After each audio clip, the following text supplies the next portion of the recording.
Hello guys, আসসালামু আলাইকুম। কেমন আছেন সবাই? আশা করি অনেকটাই ভালো আছেন। তো আজকে আমরা তিনজন মিলে যাবো পাখি শিকার করতে। তো আমরা গ্রামে এসেছি, গ্রামে এসে তেমন কোনো ভিডিও দেওয়া হয়নি। তো আজকে এটাই যাবো ফার্স্ট ভিডিও। তো আমরা কিন্তু কিছুক্ষণের মধ্যে বাড়ি থেকে বের হয়ে গেছি পাখি মারার উদ্দেশ্যে। তো দেখি কয়টা পাখি পাই। আর গাইস, আমার কিন্তু এই পাখি মারার প্ল্যান দিয়েছে আমার ছোট ভাই হামিম। ও না থাকলে আমি জানতামই না যে রমজান ভাইয়ের কাছে এয়ার গান আছে। তো এটা দিয়ে আমরা পাখি মারবো চাইতেছি। তো আমাদের কিন্তু প্ল্যান ছিল যে শুধু আমরা ঘুঘু আর বক মারবো, এছাড়া আমরা আর কোনো পাখি মারবো না। তো এই আমরা একটা ধান খেতে আইছি, এই কিন্তু প্রচুর পরিমাণে ঘুঘু ছিল। আর মানে এই আমরা ভালো মতো ঘোরাফেরা করছি। তো এই আমরা সাধারণত অনেক পাখি দেখতে পাইছি। তো এনে দেখি রমজান ভাই কয়টা মারতে পারে, মানে আমরা জানি না যে যে কয়টা মারতে পারবো। তো যে কয়টা মারবো সেটা তো আপনার সাথে শেয়ার করবো আমাদের পাশে। তখন ওই যে দেখা যাচ্ছে তার উপর ঘুঘু আছে, তো আমরা মূলত ওই ঘুঘুগুলোকে শিকার করবো। আর যখন এই পাখিগুলো মারতে যাবো তখন এই পাখিগুলো গেছে ওইটা, তো ওই যে মারতে পারি না একটা। আর ওই যে তারের উপর কিন্তু যে একটা ঘুঘু বসে, জানি না আপনি দেখতে পাচ্ছেন কি না পাচ্ছেন, ওই যে দেখা যাচ্ছে। তো প্রথম টার্গেট আমাদের এটাই ছিল। তো রমজান ভাই যখন এম করে মারলো, তো আমাদের এখানে বলে রাখা ভালো, প্রথম পাখিটাই মিস হয়ে গেল। আমরা যে এই যে মানে মূলত এই পাখিটা মারতে পারলাম না। যে আরো পাখি আছে, তো আমরা ট্রাই করে দেখি যে কয়টা পাখি মারতে পারি। তো প্রথম শট কিন্তু আমাদের মিস হয়ে গেছে, এই পাখিটা উড়াল দিয়ে চলে গেছে অন্য জায়গায়।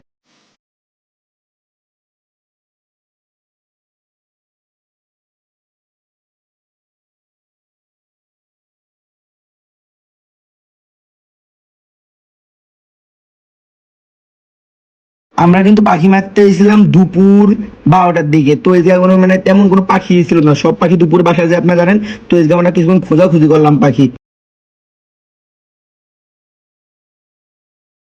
এই যে কিন্তু একটা পাখি লাগাই দেয়, পাখিটা উড়াল দেয় অন্য সাইডে যায় পড়ে, যার কারণে আমরা পাখিটা পাই না।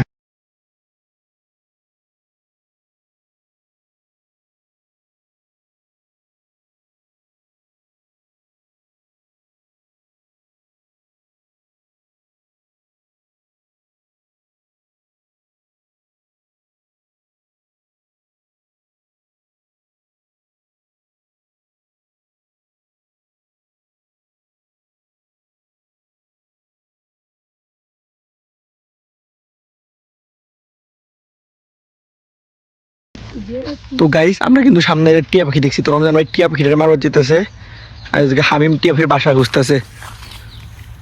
তো অনেকক্ষণ পর কিন্তু আমরা একটা পাখি পেয়েছি। এটা কি পাখি অবশ্যই আপনারা কমেন্টে বলবেন। এটা টিয়া পাখির মতো দেখতে হলো, এটা কিন্তু কি পাখি ছিল আমরা জানি না। তো আপনারা একটু কমেন্টে বলে যাবেন যে এটা কি পাখি। আর এই পাখিটার গুলি কিন্তু একবারে বুকে লেগেছিল, যার কারণে এটার বাঁচার সম্ভাবনা খুব কম ছিল। তাও আমরা চেষ্টা করতেছিলাম পাখিটাকে বাঁচানোর জন্য। তো দেখি বাঁচাতে পারি কিনা। তো এই জায়গায় কিন্তু আমরা পাখিটার পানি খাওয়াইতে এনেছি, যে বাঁচে কি না বাঁচে এটা দেখার জন্য। তো পানি খাওয়ানোর পরেও আর গাইস পাখিটা বাঁচাইতে পারলাম না, তো পাখিটা মারা গেল। আর গাইস এই জায়গায় কিন্তু আমরা অনেকগুলো পাখিকে টার্গেট করেছিলাম, কিন্তু সবগুলোকে মারতে পারিনি।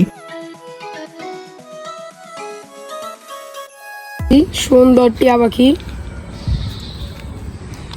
আপনারা দেখতে পাচ্ছেন, এই মাত্র আমরা ধরলা না, মাইরে ফেলেছে গাও বন্দুক দিয়ে। আর এটা কি পাখি আপনার একটু কমেন্ট অবশ্যই জানাবেন।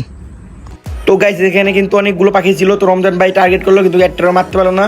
সব পাখি উড়াল দেওয়া মানে অন্য জায়গায় চলে গেছিল। আর এদিকে মানে এমন একটা বর্ডারের মতো ছিল যে পাখি মারলে অন্য সাইডে যায় পড়ে।